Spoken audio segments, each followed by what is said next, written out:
Welcome to Sound of Truth, episode number 7. Should be the perfect episode, perfect number, 7. Hey, in this episode, we're going to talk about Exodus chapters 11 through 20. We're also going to interview my friend, financial advisor, Jamie VandenHuevel. He's a follower of Jesus, and he knows money. He helps people. He knows money. He knows money.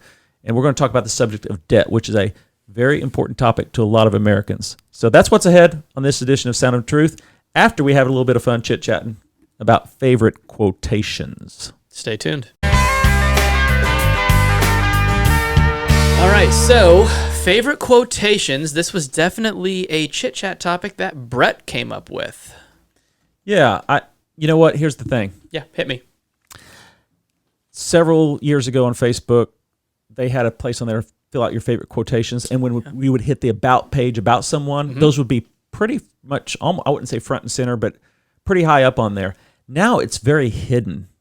I couldn't even hardly find favorite quotations. As you're doing this, I'm going to go through mine to even see if I've ever even filled that information out. But go on. I want to hear. Yeah. I mean, I have a hard time even finding my favorite quotations now on here. But I like to look them up because every once in a while I want to use them, one of them, because these are what I think are pretty good quotations. It's got TV shows, likes, all that kind of stuff. I'm like, where are my favorite quotations? Because it's hard for me to find them anymore. So I see the basic info. I'm looking at Facebook and my basic info. My basic info is, what is my gender? Male. Birthday? I cannot believe I actually put my birthday out here, because now everybody online will be able to know my birthday. I'm not going to say it. Religious views? It's under details about you. I finally found it. I am under Christ. It's under details about you. Yeah, I think I'm in that section right now. Details about me. Well, I don't think I filled it out. I will read you my favorite quotes. Hit me with your quotation, and I will judge them. I will sit in judgment. A couple of them are serious. You have multiple? I have 1, 2, 3, 4, 5, 6, 7. The perfect number for episode 7. That was lucky. Episode 7. My 7 favorite quotes. Great. So this our chit chat topic is really, let's rank your 7 best quotes. Okay, there you go. I'll be the ranker. You just tell me the quote. Okay, let's just do what you think are the top 3 and what's the one that you would have left out. How's that? It'd be too complicated to try to come up ordering them in 7. Let's just go. Let's just see how long we can ride this road. First one, Francis Chan. Okay, that's not a very good quote. This is the person. I'm just kidding. I know, but I'm explaining for them. All that matters is the reality of who we are before God. All right. That's a good one. Deep. All that matters is the reality of who we are before God. A very Christianity, identity, God That's identity. A good quote. Yeah. Yes. All right. Thank you, Francis. Here's the second one. This is a little longer, but it's also really good. Who's it from? Elton Trueblood. Wow. That is a cool name. Maybe a Native American background. Maybe. There. A person has made at least a start in understanding the Christian life when they plant shade trees under which they know full well they will never sit. That is good. That's one of those that make you stop and think. Like, I even spoke too soon. I should have let that should have given a Selah moment. Yes. And let that sink in. So that is a legacy quote. Yeah. Better to give than to receive. That is living for those who will come after me. Yes. I like that. That's a great quote. That's a good one. I'm going to, although Francis Chan was true, I kind of like this true. Well, it has a metaphor. Yeah, I can see that. That helps. I'm getting mental pictures when I see it. Right. Yeah. All right. I'm going to plant this tree. I'll never get to enjoy it, but I'm planting it for others. Yes. That's powerful. That's what we to do as parents and for our grandkids and grandkids and those beyond that will never know us. Mm-hmm. What we're doing right now is making a difference, though, in their lives. Yeah. And even to take that a step further, it doesn't need to be just your kids. It could be some people you will never know or never even impact except for this one blessing. That's right. That's good. All right. So okay, next quote. Rick's ranking right now. True Blood 1, Chan 2. Here comes Irma Bombeck. Irma Bombeck? Yeah, she was a writer, and she had a great sense of humor. Kind of a humorist. All right, well, now you've definitely set this one up for, there better be a laugh. It's fairly short. The grass is always greener over the septic tank. Oh. Well, now I've got, again, it gives me the mental picture. I like it. Okay, you know how people are saying... It flips that saying on its head. The saying is the grass is always greener on the other side of the fence. Yes. You think your neighbor has it better than you. Yeah. What you don't know is their grass is sitting over a septic tank. Yes. That's the reason why.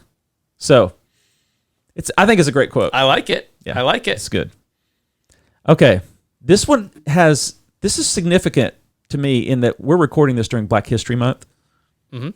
And this quote is from Dick Gregory, who you probably do not know who Dick Gregory is. He was an activist, somewhat of a humorist. Look him up on Wikipedia. He's a famous dude.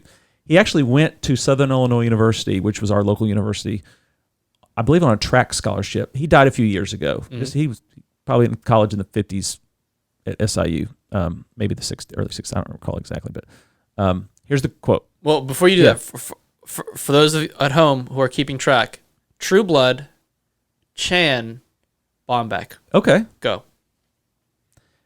Last time I was down south, I walked into this restaurant and this white waitress came up to me and said, "We don't serve colored people here." I said, "That's all right. I don't eat colored people. Bring me a whole fried chicken." That's good. That is good. I hope he got his fried chicken. He might have been getting more than he bargained for by saying that, but that's really good. That's good.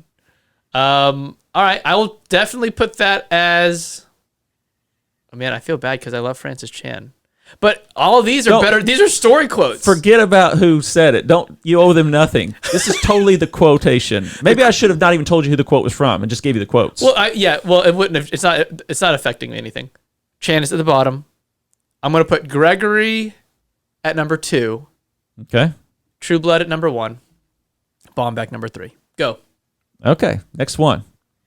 We're over halfway through. Mm-hmm. This is good because you're not going to be biased by this. This is unknown. Oh, I love Anonymous. He says it's the not greatest things. anonymous. It's unknown. That's a completely different person. All right, go ahead. Never underestimate the wisdom of a kid who tells you he thinks he's about to throw up. I think there's some practical experience right there going on. This person was a wise person. This one was apparent, apparently. Apparently, they were a parent. An unknown parent. Mm-hmm. I'm going to read that one again. Never underestimate the wisdom of a kid who tells you he thinks he's about to throw up. Right. That kid might be confused about a lot of things. If I were to quote this, I might change it slightly to who tells you he's about to puke. Puke. To me, that's just a better word to... Or my stomach hurts. I think I'm going to puke.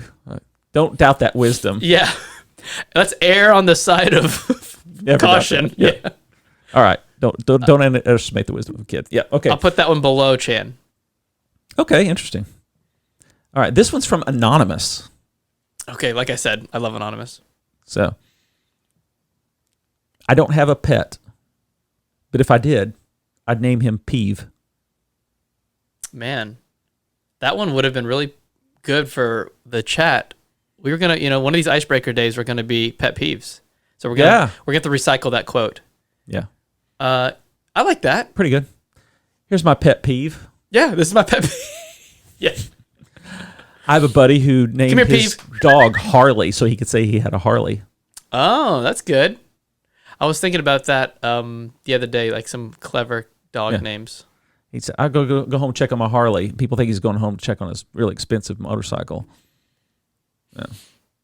Spend some time with my Harley. Yeah, but it's like you couldn't be like, it doesn't make sense to any other way. No. Just spend time with Harley. I was walking my Harley the other day.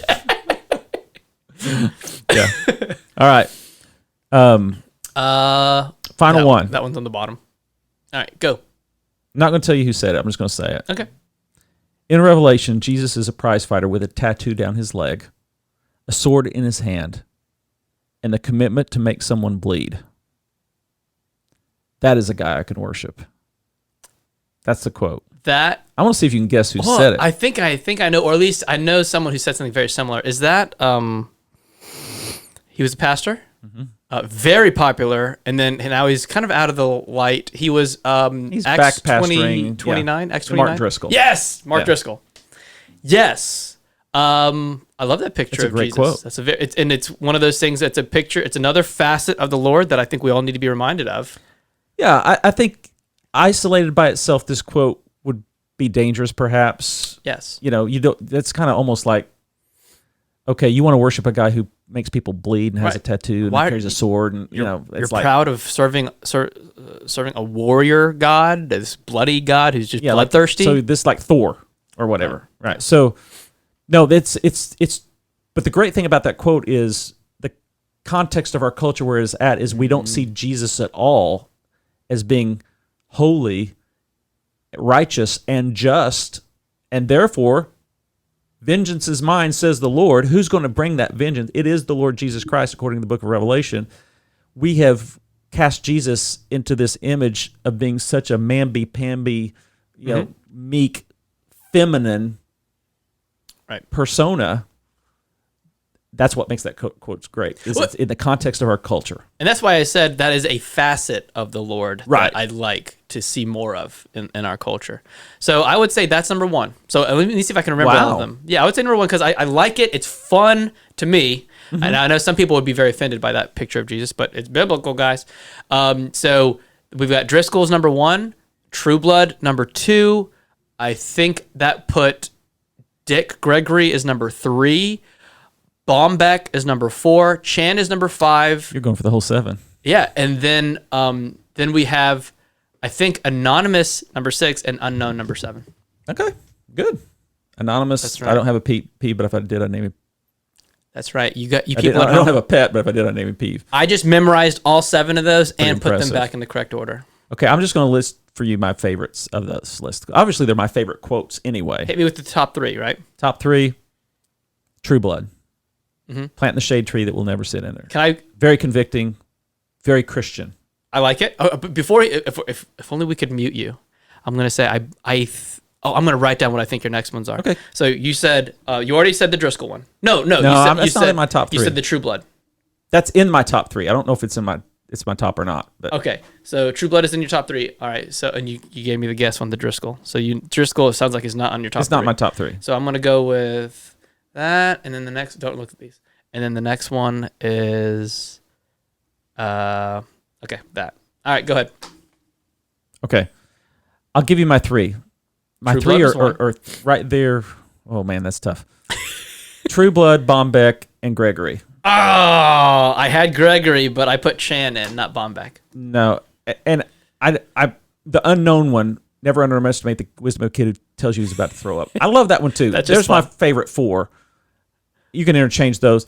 As for the top one, it's probably the True Blood quote. Mm-hmm. And then I would go number two, Gregory. Probably number three, Bombeck. Maybe interchange that with the Unknown quote about the wisdom of a kid. Right. So, all right. That was fun. Right, that was fun. I hope you guys enjoyed it as well. Pop your quotes. If you got a favorite quote, share it with us. That'd be great. Yes. Let's go to a break. We'll come back and talk about Exodus. Come on.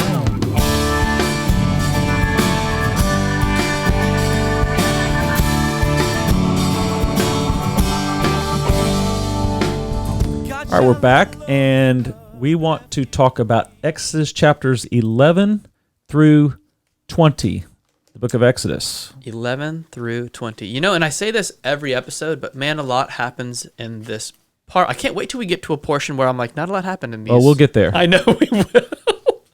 The end of Exodus. Eventually, we'll be getting to Leviticus and Numbers. Mm-hmm. But we'll run over to Matthew before we go back. Right, we're going to go up to Matthew, but Matthew I think we'll still be saying a lot happened. Oh, more than ever when we get into the Gospels like that. It'll be hard to choose what we talk about. So just like it is now. But go ahead. I think what we've been doing in this segment really has been, you do a really good job of kind of giving us a summary, and then I'll kind of break that up with a few points that I thought were big. So let's go ahead and open up with that. What kind of summary do you want to hit us with? So let's just pick up where we left off with the story, because we're not, when we've divided these sections up, we're not doing it based upon like that's where the chapter ends, so here's a new chapter. Right. We're just giving out bite-sized portions each week for people to read, but they're stopping. The stop points are mid-story. Mm-hmm. So true in this, because we're right in the midst of the story of the plagues. Yes. So just by way of reminder, the book of Exodus is the story of God's people being enslaved. It's the start of the book. Exiting their slavery. Yeah, leaving their slavery in Egypt, and how God miraculously, because they didn't have a Pharaoh that was like, oh yeah, go back to your homeland. We don't need you anymore. No, they needed they were dependent upon their economy was built around the, Right. enslavement of the Hebrew people. Speaking of which, yesterday our family took a field trip for our kids with school related. It's Black History Month. We took a field trip to Kingsley Plantation here in Jacksonville. Did you ever go there with school I don't think so. field trip or anything like that? It's up in the northeastern section of Duval County / Jacksonville city limits. It is a national park. It's on an island. I think it's called Fort George Island or something like that. I don't even remember, but it was a working plantation, Deep South plantation. In the mid 1800s. Kingsley was the guy who owned it, and they had a village of slaves, and you can the remains of their slave quarters are still there, and so you can go see that. You can go see the plantation house, which they're doing renovation work on right now. You couldn't go in it, but you can walk the grounds and all that. Right. So it was really fascinating and sobering as you read the history of what the slaves went through, Right. and how they didn't have rights and they were property. Yeah. And we know all this in our head, but it was interesting to be on the land there and looking at these slave quarters, which were really smaller than this office was their whole house for their slave family. Right. And I mean, to speak of, like, I almost used the term second-class citizen, but even that would be too much. They weren't people, right? They weren't considered people. It was chattel slavery. Which is fascinating because this particular slave owner actually did pride himself, apparently, on considering them as people, not objects, and not just. So he tried to have a high view of slaves, while at the same time he was enslaving Not as high them. as me, right? He was a walking contradiction, Right. So that was kind of interesting to read about, and I'd like to explore that more into how he reconciled that, and did he have faith? Was he a man of faith? Because so many of those people were identifying with Christianity, and so, but here we are in Exodus. Just happens to be. Yeah. Also, we are in Black History Month. A lot of attention on that, coming out of a year in which there was a lot of racial tension. Yeah. And That was an understatement for sure. there's no doubt the African American population, through their slavery experience in the United States, as Christians, identified heavily with this Exodus story. Yes. I mean, a people who are being oppressed just for who they are.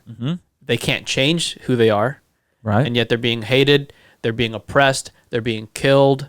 They're being, persecuted. Right. Think about this: the commonalities between the Hebrew people and then what our culture called the Negro population, the Africans, who were brought to this country not of their own will. There's a sense in which the Hebrews were brought to Egypt not of their own will. It was drought that drove them to go seek food there. The terms were so different, though, when they're coming into the land, because Joseph brought them there. The leadership gave them the best land. They were guests of free. honor. They were guests of honor. They were free. So that part's different. For sure. But 400 years later, it's very similar. They're enslaved. They're a minority group. They're not the same as the Egyptians. They're the Hebrew people. So they do things differently. They have different customs. They worship a different God, etc. So they're a minority group, just as Negroes were in America, slaves, Africans were in America. They're enslaved. That's the same. They're treated harshly. So all these things. Oh, they were from another place.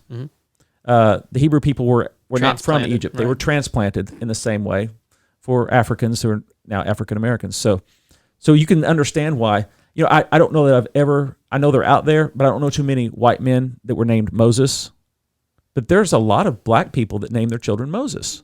This story is significant to African Americans, this Exodus story. So that's something for us to think about as well, considering this is Black History Month and considering where we've been as a nation with racial tension here in this past year. So now let's go more into this text. Moses was raised up by God to be the one who would be the deliverer for the Hebrew people, which made him in that case a Christ figure. But he goes before Pharaoh and says, "Let my people go." This is what the Lord says, "Let my people go." Pharaoh, of course, refuses, And so, as you pointed out in our last episode that I had forgot to mention, you brought up, which I'm so glad you did, God sends 10 plagues to try to convince Pharaoh to let the people go. And each one of those plagues was specifically addressing, kind of confrontational about one of their false gods. Mm-hmm.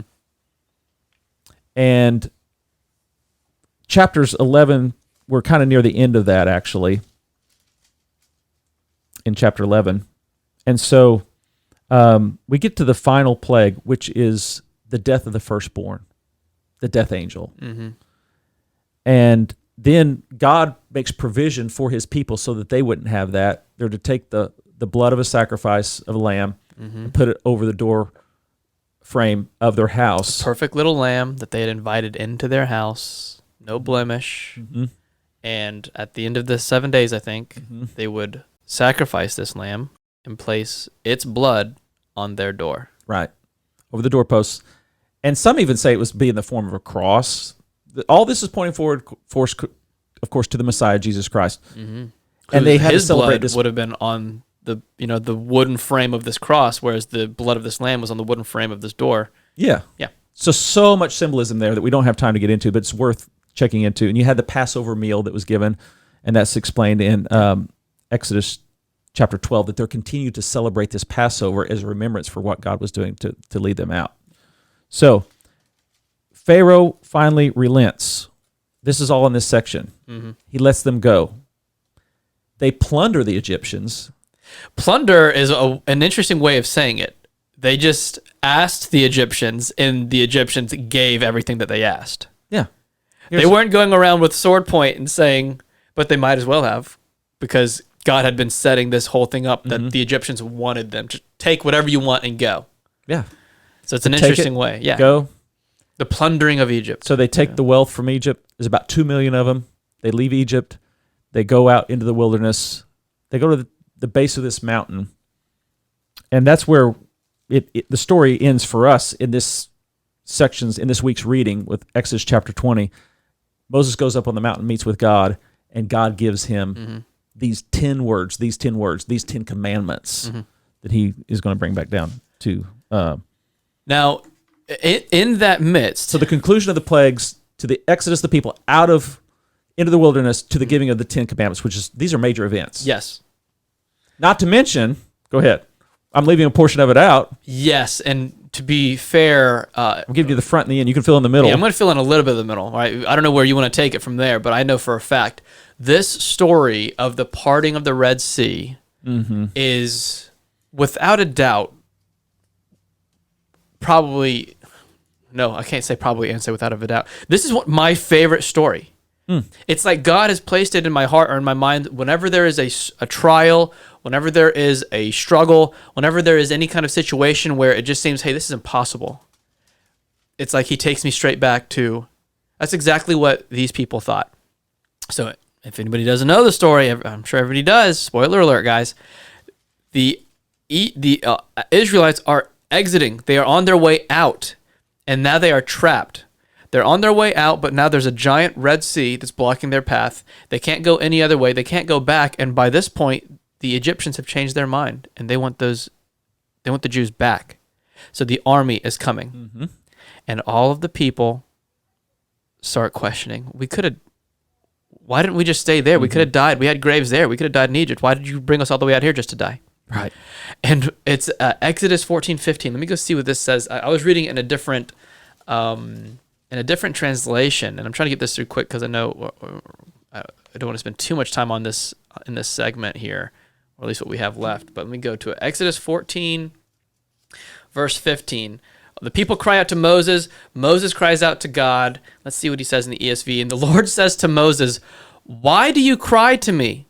Tell the people of Israel to go forward, lift up your staff, and stretch out your hand over the sea and divide it, that the people of Israel may go through the sea on the ground." I read it originally in the NLT, and he says something. Let me see. I said, "Why are you crying out to me?" It's almost like God is saying, "Why are you crying out to me? You just need to go over there and speak it."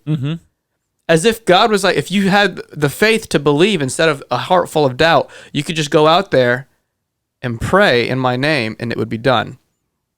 But the thing that always brings me back to this point is they were operating in this idea of there are impossible things. There are things that are impossible. I'm not trying to sound like I'm super motivational, but there is nothing that is impossible with God. Right. To the idea to these Israelites, they can't go to this way. This is a dead end. This is the Red Sea. We're going to drown out there. We can't go north. We can't go south. And if we turn back, the army's going to kill us. We're dead. This is impossible. And to everyone in the history of humanity, they've been like, well, yeah, they're dead. There's no getting out of this. But God allows for something that no one could have ever expected. Where he goes, I'm going to do something that no one, you wouldn't even ask for if you prayed for help. You wouldn't even ask for this. But here it is. Raise up your hands, speak to this water, I will part it, and you will walk through on dry ground. Mm-hmm. And it just reminds me of how many times can we pray or can we testify that there have been things that we thought were impossible. There's no way of getting out of this. Mm-hmm. But then God comes through with this answer that was completely out of left field that you didn't even think to ask for, but he was like, oh yeah, this I was planning for this the whole time. Yeah. That there are no impossibilities with God. We just need to have faith to, surrender our situation, our struggle to him, and I'm not going to direct him on how to fix it. I'm just going to say, Lord, I need you to fix it, and then he'll do it. An important part of that too is to think about how they were following God. God put them in this position. I think they're following the pillar, right? The pillar, it's already happened. God has led them to this point, so God put them in the pickle. Really? Mm-hmm. Now God's going to get him out of it. Sadly, too often we put ourselves in the pickle and then beg God to get us out, and then we're frustrated when he doesn't come through with a miracle to get us out in a way like this. So, all right. So much in this passage we could talk more on. But for the sake of time, we got a guest coming on here in a minute, and we want to give plenty of time to him. So next week, Exodus 21 through 30, and we will talk about it.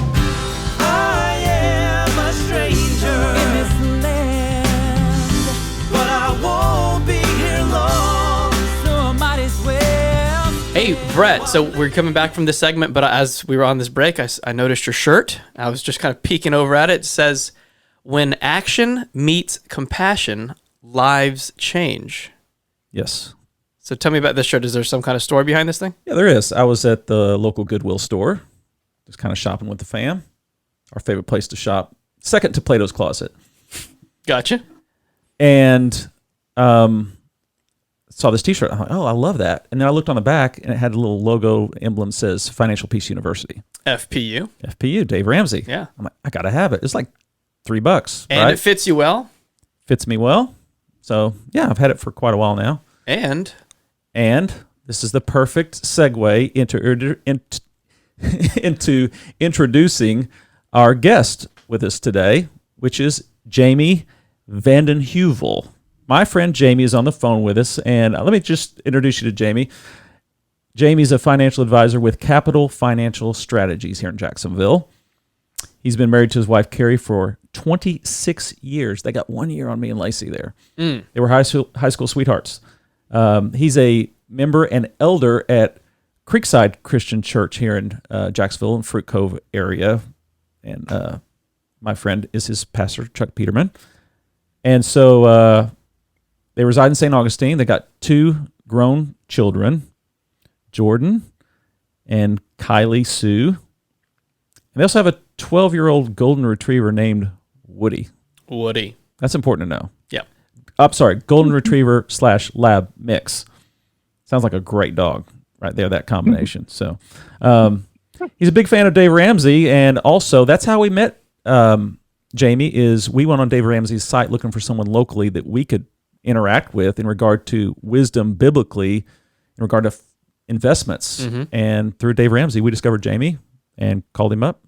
And he's on the line right now. And now we've got him on the phone. So Jamie, welcome to Sound of Truth. Well, thank you for having me. I appreciate you asking me to join you.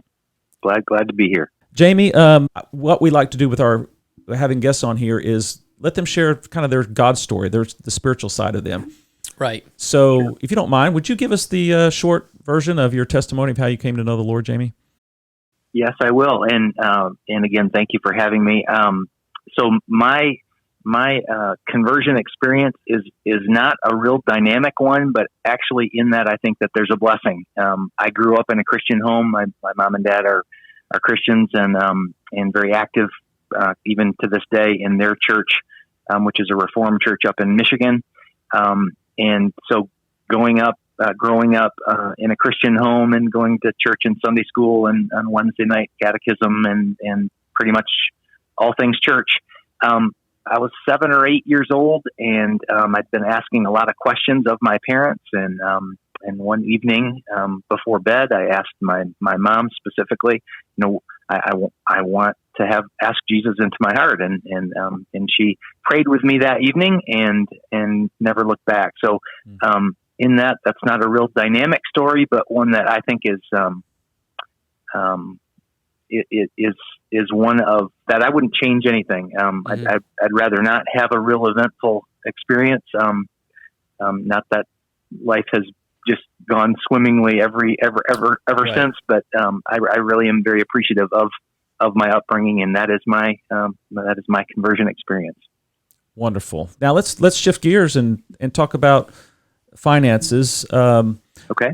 One of the areas that people struggle with a lot in our society, because it's so easy to get into a bad position when it comes to this area of finances, is the subject of debt. Yep. Getting into debt. This is a major problem, and this is really one of, we've mentioned Dave Ramsey a couple times already, and that's how I connected to you originally. Yes.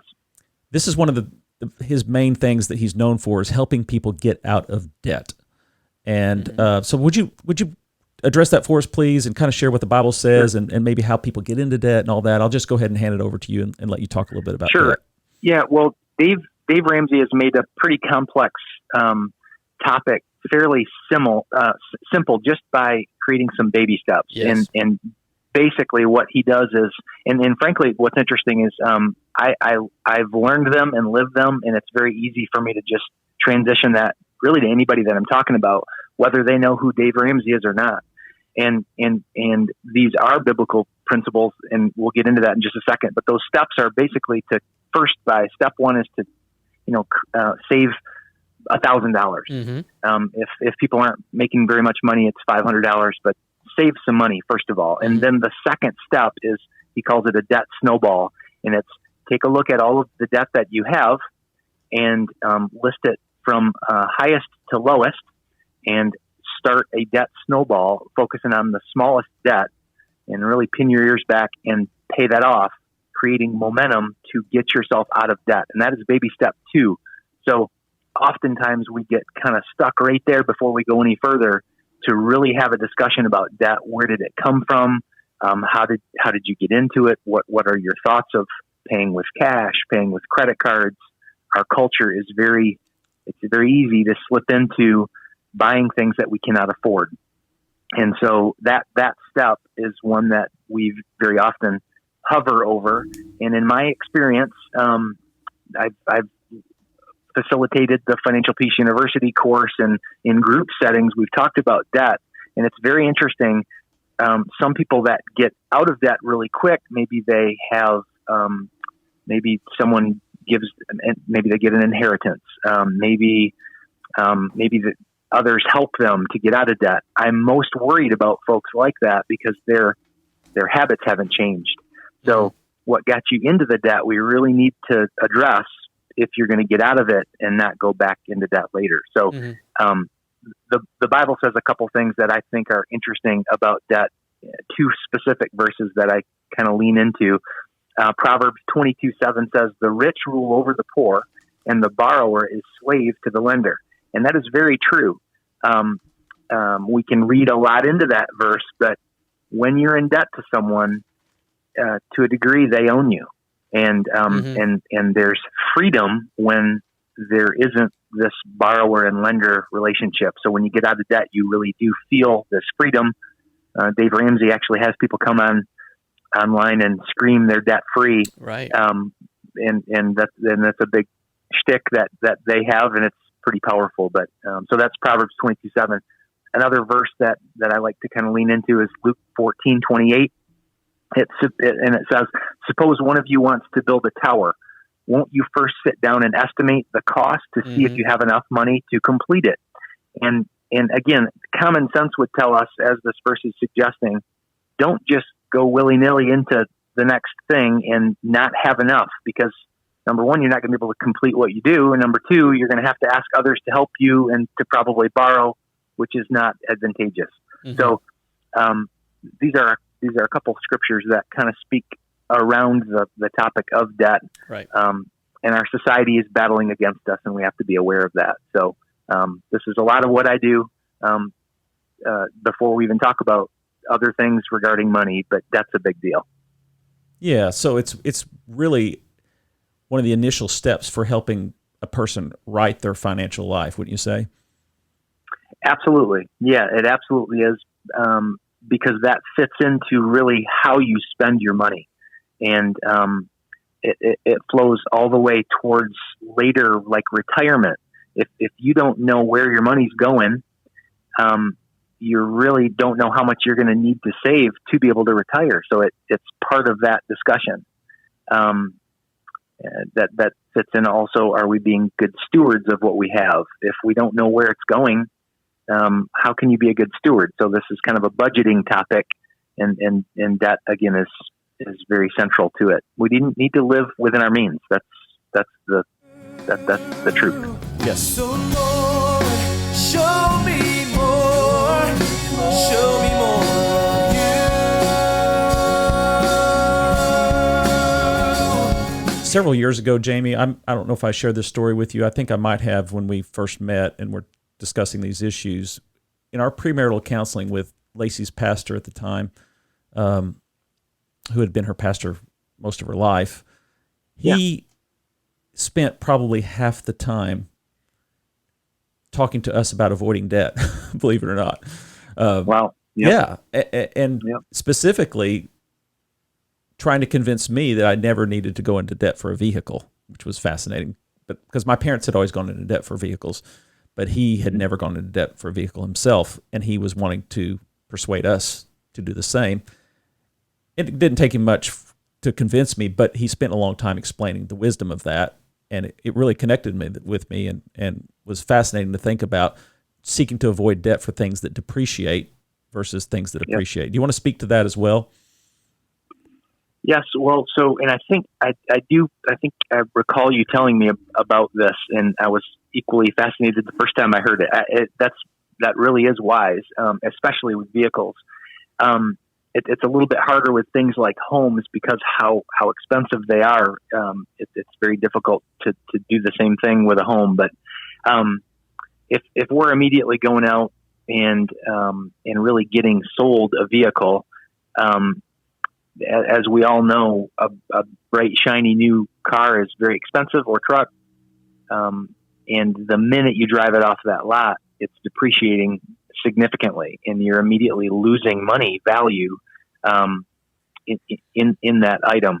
I think if you listen to Dave Ramsey and his talk show on the radio too, whenever we're talking about debt, somebody has a question about their finances, he immediately goes to, well, what are you driving? I mean, this is like the top.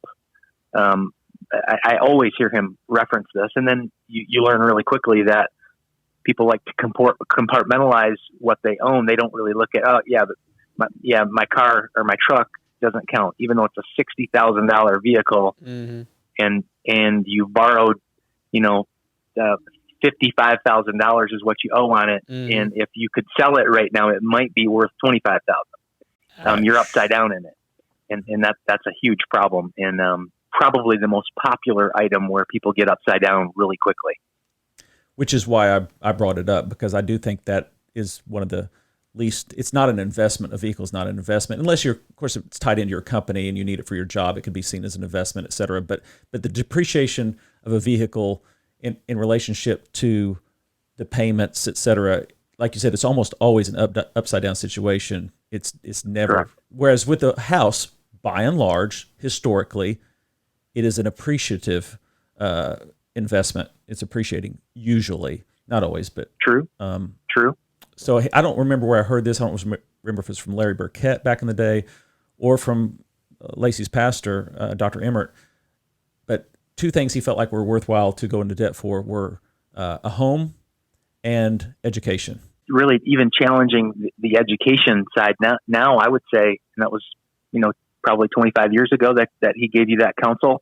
We probably need to focus on the education part too, because I think right now a lot of people are just throwing money into going to quote unquote college and coming out with a lot of debt. And that's a problem. So that's another area that in my discussions with folks, college student loan debt is off the charts, and Right. and that's not smart. So there's a lot that needs to be considered.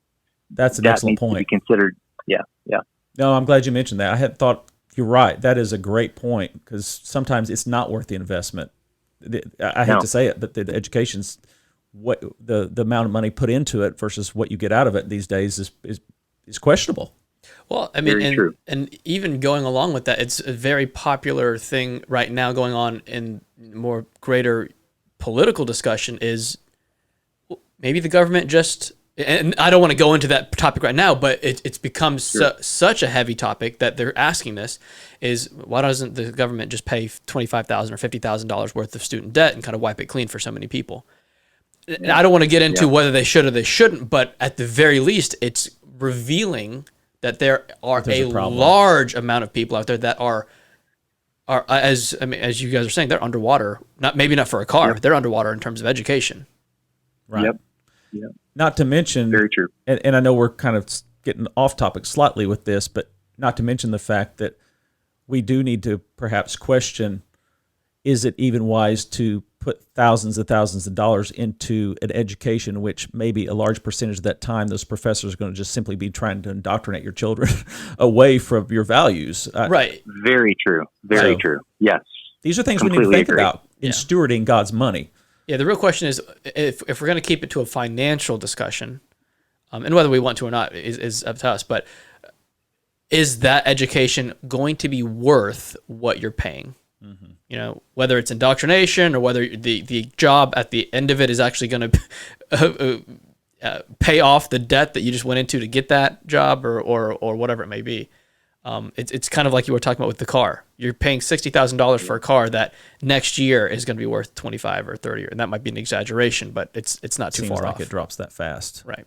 So Very true. And that, I think there's a lot of different ways to get that education. I tell my kids, I've told other, friends of our family too, that nowadays you need a bachelor's degree to actually play the game, to apply for jobs. It doesn't even need to be in your field. So what now is a college degree used to be a high school diploma. Right. So if that's the case, why would we not, as parents, kind of lead our kids to the most, really, it doesn't have to be cheap, but inexpensive. There's other ways that you can get the same class at 3 different institutions and pay a third, kind of like shopping at Goodwill. Or, Mhm. really, you can get the same credits. It literally is the same coursework and the same credits. And I can tell you, your employer one day is not going to ask you where you took that class. Right. So we need to be wise to that. Right. that's an excellent point. It's almost like the bachelor's degree needs to be the piece of paper you have, no matter where or how you attain it, That's exactly right. Yep. which is fascinating. But that's Yep. just where we're at as a society. So Yes. there's a verse I'd like to close this segment off with, Jamie, with you, and maybe you can speak to it a moment as well. I know it's a little bit kind of, it's related to the topic, but brings us back to our high calling as believers and how we relate to others. It says, Romans 13, chapter 8, and I'm reading from the King James Version, owe no man anything but to love one another. Mhm. I don't know if you got a different version there on that, Rick, but I'm really not as familiar with the King James language on this one, but that's the Bible I have in front of me. Owe no man anything Yeah. but to love one another. Don't be in debt to anyone except for the debt of love. We owe it to our fellow man to love them because God's commanded us to. So It's Romans 13, what? Romans 13:8. Yeah, over here in the ESV. Owe no one anything except to love each other, for the one who loves another has fulfilled the law. Yeah. So this is another thing to think about is by avoiding debt, we're loving well. Right. So Jamie, if upon hearing that verse, owe no one anything except to love one another, how would you like to respond and kind of close out the segment for us? Yeah, I think if any of us have debt, which again, if you own a home, a lot of folks will get into debt. you need to be honorable in paying that back. It's your responsibility. But I think those two are tied together also in that as we strive to owe people nothing, it will make it easier for us to love them if there isn't this weight of debt. So I think those two things, we could look at it that way as well. But as we live our lives, we need to love, and that needs to be first and foremost. Our relationship with Christ should shine through in every aspect of our life, and we need to be aware of our financial situation because it puts pressure, really undue pressure on us, and that's kind of how debt fits into all this. But we need to love. That's good. Hey, Jamie, I know we're closing the segment with that, but I can't help but think someone out there might be thinking this. And so either we introduce this as a future topic if we would have you back on, or if you want to say something quickly to it, that's fine as well. I'm thinking, what happens when a person gets so far in debt that they feel like bankruptcy is their only option out? Yeah, that is a boy. I can't really say that will never be appropriate, but I would lean heavily that there has to be another way, because that is kind of stiffing folks that you owe, and I don't think that would be right. Again, all the situations out there I can't speak to, but I would seek counsel. How can we do this by paying off our debtors? Just as a Christian, it's our responsibility. We got into it, and we owe that. Right. So that's a tough one, but probably in a case by case, I would seek wise biblical counsel to ask how can we find a way to do this the right way. Yeah, that's good. Well, and you know what? I got a question too, that I wanted to hold on to, but if Brett's going to cheat and get an extra question, I'm going to ask one. It's okay. Even if we don't edit it, this is okay. We're being real. So, Jamie, my situation might be different. Well, I think it's going to be just from what we've talked about already. Is very different from probably the norm that people are encountering out there. I grew up, and just from what I saw from my family around me, I was very scared of ever being in debt for anything, just because I saw the stress that it was putting on my loved ones regarding and all debt to me was the same. So I didn't want to touch a credit card. Mm-hmm. So I didn't have a credit card for the longest time. Until somebody said, "Hey, you're never going to be able to buy a house unless you have some credit." So, can you speak to that? Like, so somebody in this situation, and this might be definitely the exception rather than the rule, but is there wise reasons to get into debt? What are those, and maybe how would you direct someone into doing that? Yeah, great question. And my 22-year-old daughter is in this situation right now. It's going to be important for her to have a credit score so that she can get an apartment, perhaps buy a house at some point, because she has no credit right now, zero. She has no. Right.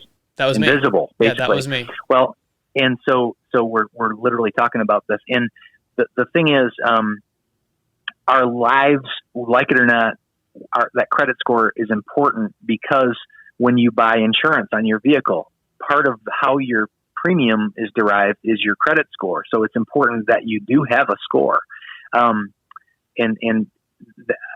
Dave Ramsey would have you cut those credit cards up, and I agree with that. But practically speaking, these days, this is a tough thing. And so I would say we'd have to unpack this a little bit further, but having a single card that you charge a little tiny bit on and pay it almost entirely off every month, leaving like $1 on it, but never being late on payments. There's little tricks to actually building a credit score, and we would probably need to unpack this a little bit more, but that would be technically how you would do it and build a score. But always having the money to pay it off is this game or dance that we're playing, but only because of our world runs on credit scores now, and it's unfortunate, but we almost can't avoid it. Right, and that's exactly. I just treat my credit card like a debit card, so I'm only spending money on my credit card that I have got money to pay for, and we just pay it off immediately. But that can be very dangerous to some people unless they really have the fear of God in that card. That's the truth. Yeah, that's good. All right. Well, hey Jamie, thank you so much. This has been great. You're welcome. You've done a wonderful job. you've been a good guest for us here, and I Yeah. trust that this is going to be a blessing to the folks who tune in to the broadcast. So we have people who My pleasure. are tuning in, Jamie. If they want to contact you, or if they want, or do you have anything that you want to promote, or anything that you want our audience to know about you, as we kind of are very appreciative of you joining us today. Well, so if anyone has questions, would like to talk with me, I'll leave you my cell number, and you could call or text me, 904-708-5378. Happy to help guide you in the right direction, and we'll kind of just leave it at that. Okay, wonderful. Thank you, Jamie. God's blessings to you, and we'll talk to you later. Okay, thank you. All right.